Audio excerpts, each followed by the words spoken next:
Welcome back, my friends, to another unsolicited and uneducated football analysis by your friend David Valentin. There has been a transformation in Stevenage in this new season, 2021 and 2022, that I think needs to be brought up. If you guys noticed at the end of the last season, we went from a very low scoring team to a team that was developing into an attacking force. And for some reason, in a couple of the games, after having a hot start in the season, we sort of pulled the foot away from the pedal, and we went back to things that I personally consider that are unproductive. And before I give you my opinion, I have to say that to the fans, as an American football fan, I am biased and I have a different view of what the sport should be. And I don't think there's a right or wrong view on this. I tend to be humble. And if somebody can make an argument where they say, hey, your opinion is incorrect because whatever, I welcome them. I'm a student of the game. I always tell people in the United States, we tend to value speed, especially with the attacking players, because all the other sports that we're exposed to value speed. Americans love speed. Americans love the counterattack. Americans love the striker that is speedy, great ball control, and has a nose for goal. That's why I like the player that we're going to be talking about today. One of the things that I am passionate about, because to me is the type of football that I want my teams to play, is the one where we keep the ball on the ground. Our players are distributed evenly on the pitch, and we are making smart passes. We're exploiting the channels, and we're finding ways to get the ball on the feet of our attacking players, particularly our striker, and we're scoring. Defensively, I feel that Stevenage has never had any issues. Defensively, we always had great goalkeepers. We always had, in my opinion, our defensive line has always been solid. But unfortunately, our attacking, especially in the 2019-2020 season, was left a lot to be desired. That's why, to me, Elliot List checks all the boxes of what I want in an attacking player. First, I like his attitude. He's a humble guy. He's not running his mouth. He's not getting mad at his teammates because they're not giving him the ball how he wants it. He's not getting mad at the fans. He's not fighting with the ref because he's not getting the calls that he wants. The guy goes out there and grinds results. And when it's a bad day, no big deal. We'll do it all over next game. I like that attitude. That attitude will get him very far in this game. Will get him far in life. A striker, to me, is not a position that you can teach. You can't learn it from a book. I think great strikers, great attacking players in the game of football, they have to be born with the talent that knows for goal. In Spanish, we call it el matador. You know, just like a matador goes to fight in a bull ring and it goes to fight a bull, right? You have to be a little bit crazy to get into a ring with a beast that is, I don't know, 4,000 or 5,000 pounds, right? And that wants to kill you. A goal scorer has to have that ability to run, to time the runs, to look for space, and to put the ball in an area where the goalkeepers are going to get it.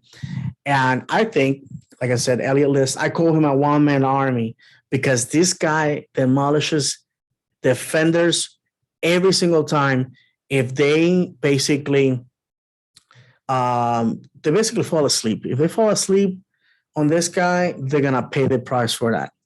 Now, the games that Stevenage lost this past few weeks, where the results were not there, I personally felt that was because we were moving away from the fast counterattack, the passes, and the keeping of the ball on the ground. Again, that's my preference. That's how I like my teams to play, and I feel that's how our team plays more efficiently. The long ball, which in the United States we call the English long ball, and here in the United States we hate that type of strategy. As a matter of fact, when a team plays long ball or English long ball, how we say it here, it's seen as a sign of running out of ideas. Just throw the ball, and if one of our guys catches it, great. If not, well, we reset again. And I think that we were doing a little bit of that, and it was very frustrating because we were not attacking. We were defending, and that's great if the other team is off and you walk away with a 0-0. But if the other team hits you and scores, then it's going to make for an ugly afternoon.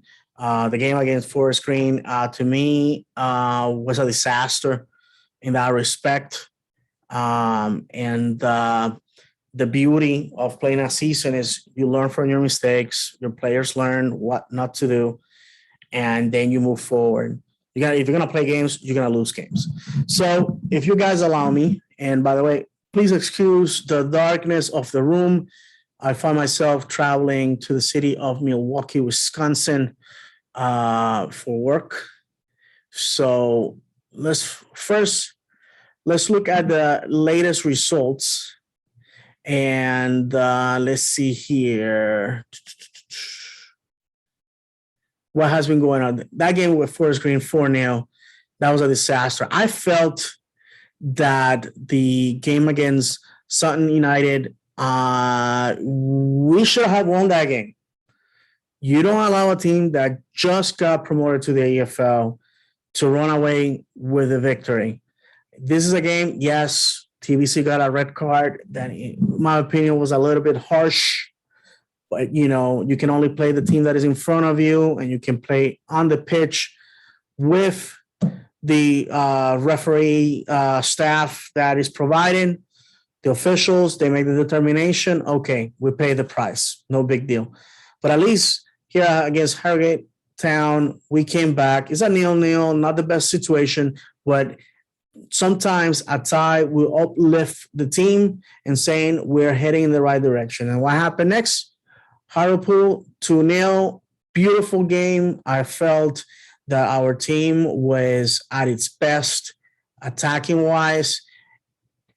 Then we go to the Football League Trophy against Oxford, coming from behind. That, to me, that is what builds seasons. Coming from behind against a League One team, and we got the result. Beautiful game that showed a lot of grit, a lot of determination. And, there's always the haters that say, oh, well, Oxford wasn't up to it. They didn't care about that stupid pizza trophy. Listen, winning games is what a team is all about. And I don't care if it's the Papa John's trophy, the McDonald's trophy, the Wendy's trophy, or the KFC trophy. You go out there and you win for the people in the stand, especially when you're on the road and those savages got on the road to follow their team. You got to win for those people. I don't want to hear none of this nonsense that, this tournaments don't mean anything. That doesn't mean anything. To me, a team has to perform 100% every single time. That's the reason why they're professional football players, and I'm a fat schlub that likes to be screaming from the terraces. That's the reason. If I was blessed with their talent, guess what? I will be on the pitch performing. In my personal career, I perform for my customers 1,000% of the time. Why? Because that's how I make a living. So I expect my players to play, the guys that play for my club, to give me exactly the same respect back by giving everything they had. If we lose, we lose. No problem. Absolutely. Leave the soul on the pitch. But if you're going to go and just don't care, well, that's unacceptable. So we come back home in a game against Exeter City, a great team.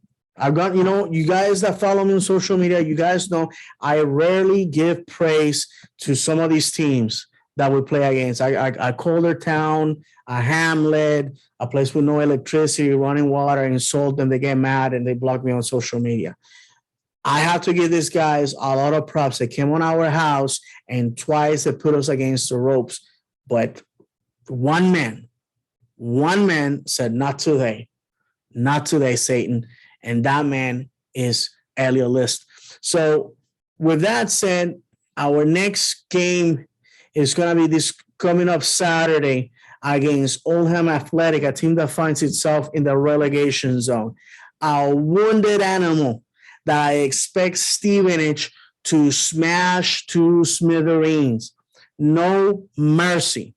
If we are going to be contending to the very least for a playoff spot, and I believe, my friends, I believe that we have what it takes. Had it not been last year that we did not know which league we were going to be playing in, and we started the season with a bunch of National League players that didn't work out. God bless them. You know, they came in to do a job, but they weren't up for the task.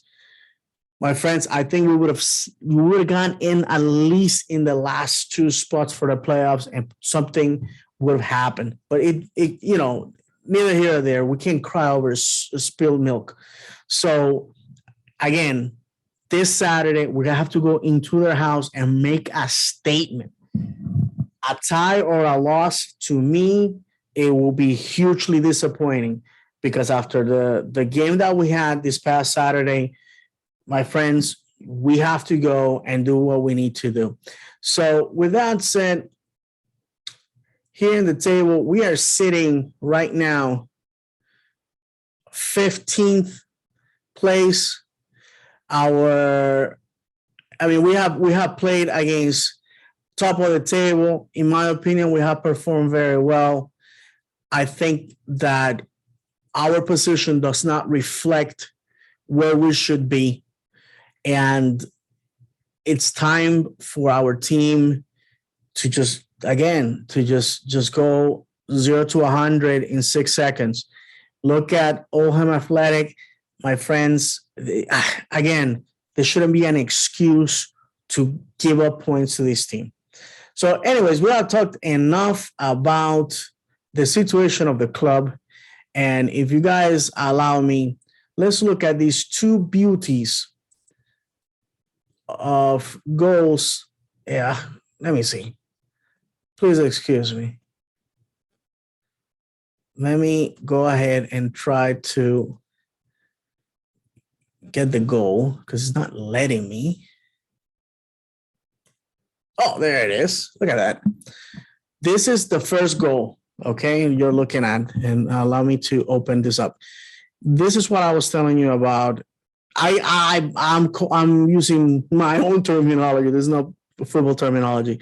I call it the trident attack, where we see three players in the attack, basically each attacking the frame or or goal or frame, however you want to call it.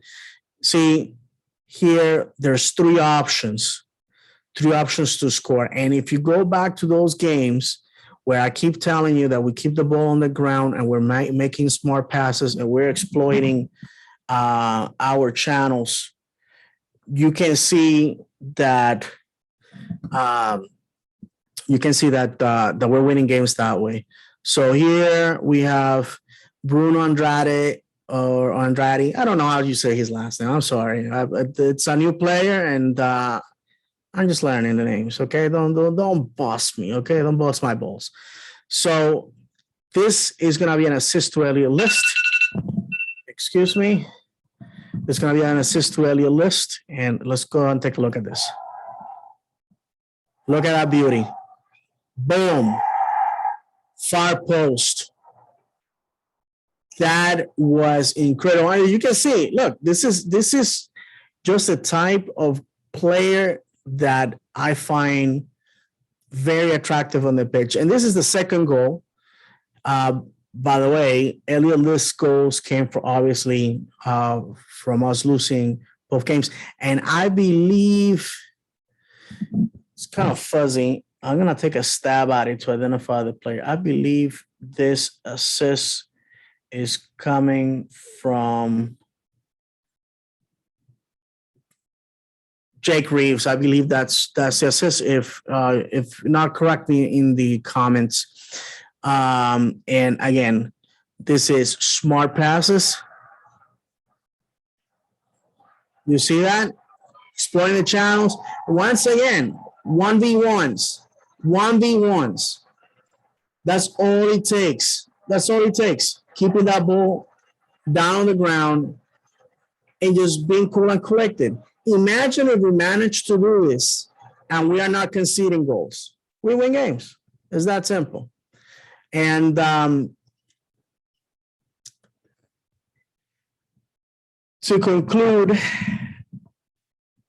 I have to tell you that we're very fortunate to have Elliot. I am a firm believer that if we don't hurry up and get promoted, other teams are gonna be looking at this talented individual and they're gonna snatch him away. That's how football is. You know, you got something that somebody else wants, they're willing to pay for it, you gotta sell. So that is it, my friends. Again, it's just it's no more of an analysis about what's going on. Most of you can, teach me and dance in circles around me. But I just wanted to give you my perspective of what's going on with Stevenage and also my appreciation for a player that I admire a lot. And I'm not the type of guy that be putting names on the back of jerseys. I'm not like that because players come and go, managers come and go, the supporter remains. I'm a firm believer of that. But Elliot List is the type of guy that makes you happy that he's playing for your team. What's going to happen the rest of the season? Well, in my opinion, we should be cruising towards December, collecting as many points as possible. I would like for us to stay on top of the table. I would like for us to win at home as much as possible and steal points on the road. If we get to do that, I'm a firm believer that we can get to the top of the table. Now, I'm going to be honest with you. I see that on top of the table, there's a lot of teams that for the past 3 years that have been grooming themselves with money and talent to be taking a stab at League One. And we have seen this progressively. You guys know who they are. You saw them on top of the table. But sometimes if you invest smartly and you play your games, you can sneak in and get promoted. That's exactly what Stevenage did in the past. That's how Stevenage managed to be a successful team in years past. And, in all honesty, what happened 2 years ago should not define who we are. I think a lot of Stevenage fans sort of keep beating themselves up because we screwed up. And there's a lot of haters out there, a lot of trolls that keep telling us that we don't belong, that we're only here on a technicality. The hell with them, okay? You don't listen to them. Whatever happened, happened, okay? We're here, and we need to prove over and over and over that we belong. What happened is in the past. You can't keep defining your future for what happened a couple of years back. We got lucky. Okay, so guess what? We're going to get luckier when we get promoted too. With that said, my friends, thank you for watching. I appreciate all the support and all the love that all you guys in Stevenage have given this dumb American guy that just happened to fall in love with Stevenage. A friend told me once that you don't pick your club picks you. And definitely head over heels for the Tricky Reds, and I want them to do better. I will shut up, been talking too much. Thank you very much for watching. See you guys in the next video. Up you, bro!